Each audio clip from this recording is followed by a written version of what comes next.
Alright, so this is what we're going to be making today. Some nice textured barnwood. This is actually just a piece of pine, regular pine. And you get this great finish. Looking at any stores, buying some barnwood like this is absolutely ridiculous. So this way is a lot cheaper. And, I mean, just really easy too. So, got my angle grinder with a nice wire knot brush on it. A hammer. I use some chain. Chain isn't necessary, but that's what I like using. Nice awl. And then stain. I use a golden oak as a base, and then something black or something real dark to, bring out the grain in it. And then a different way of staining it is also I've got this ebony color. So let's do this. Hey guys, Cole from Altered Wood Innovations here. So today we're making some barnwood, some authentic looking barnwood. I'm gonna start off with some finishing nails to keep my project in place. I use finishing nails rather than clamps because I don't want to work around the clamps. So here I got my angle grinder and my wire cup brush. So I'm going to start off just kind of peeling out on the edges there. I start with the edges because that just, establishes how deep you really want your grooves to be. The whole concept of this process is you're removing the softwood and leaving those growth grains behind. So we're gonna just remove these. I know it's out of picture, but you can kind of grasp the concept after the whole video. So just moving back and forth. I use 6 to 8 inches at a time, and I just go back and forth on the board. I'm not using a lot of pressure on it because obviously a wire brush on an angle grinder is gonna do a lot of damage or remove a lot of material from it. So just nice and easy backing up on the board.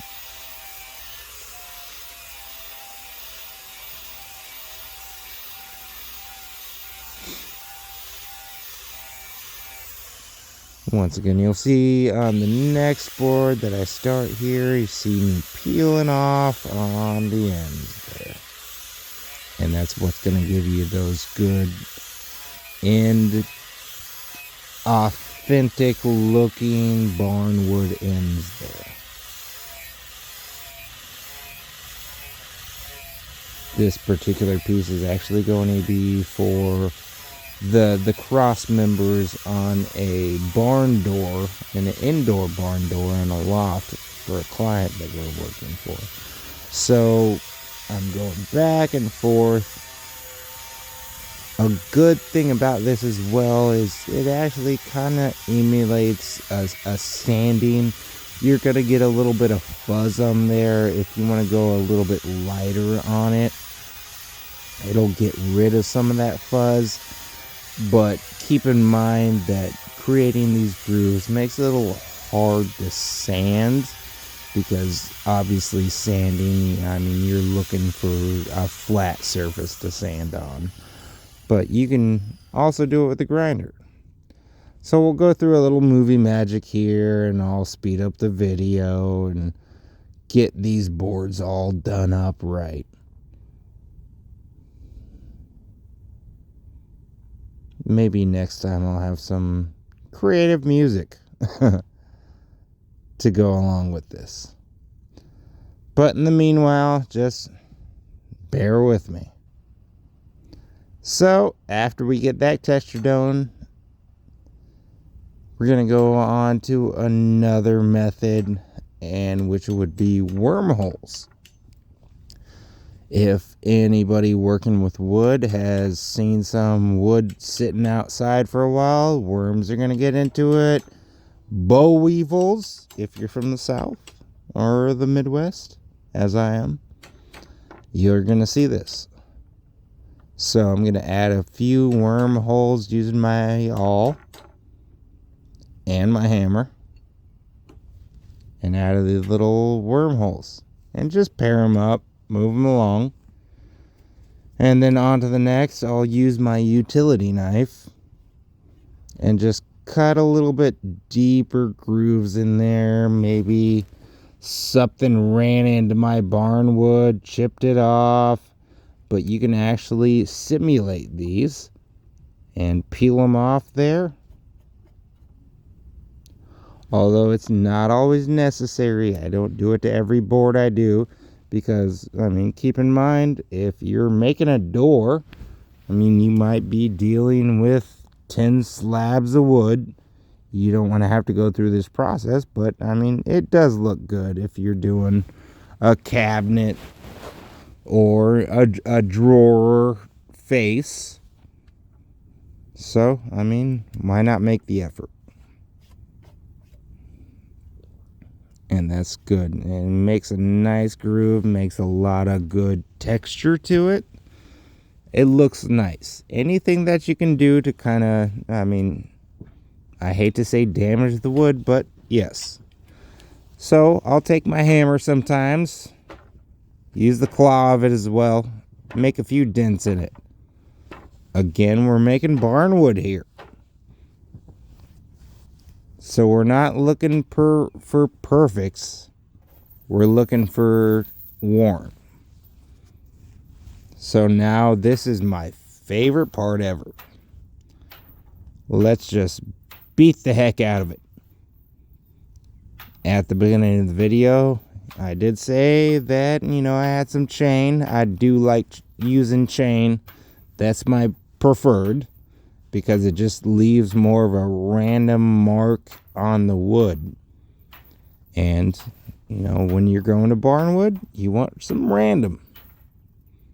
So let's make it random. Bang.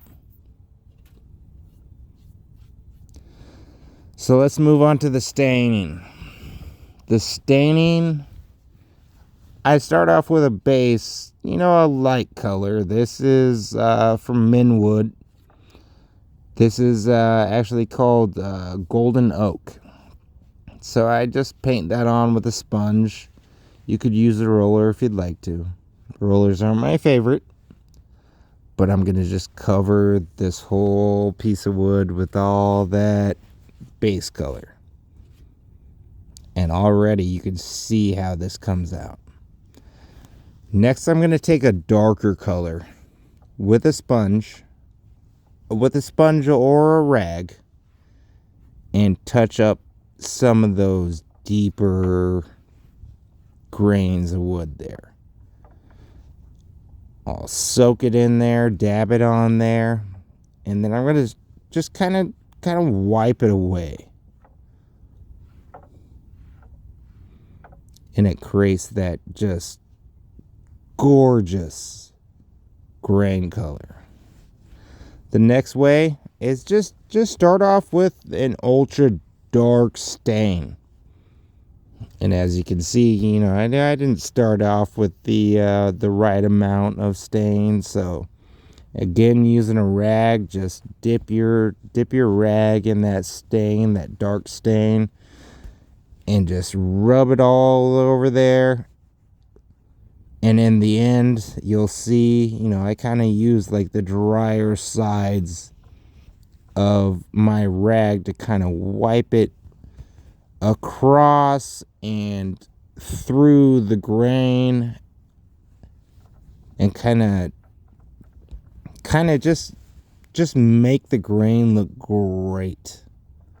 So just wipe it through, get a good solid base on there, and then wipe it away, and it just looks authentic. It looks like a good barnwood.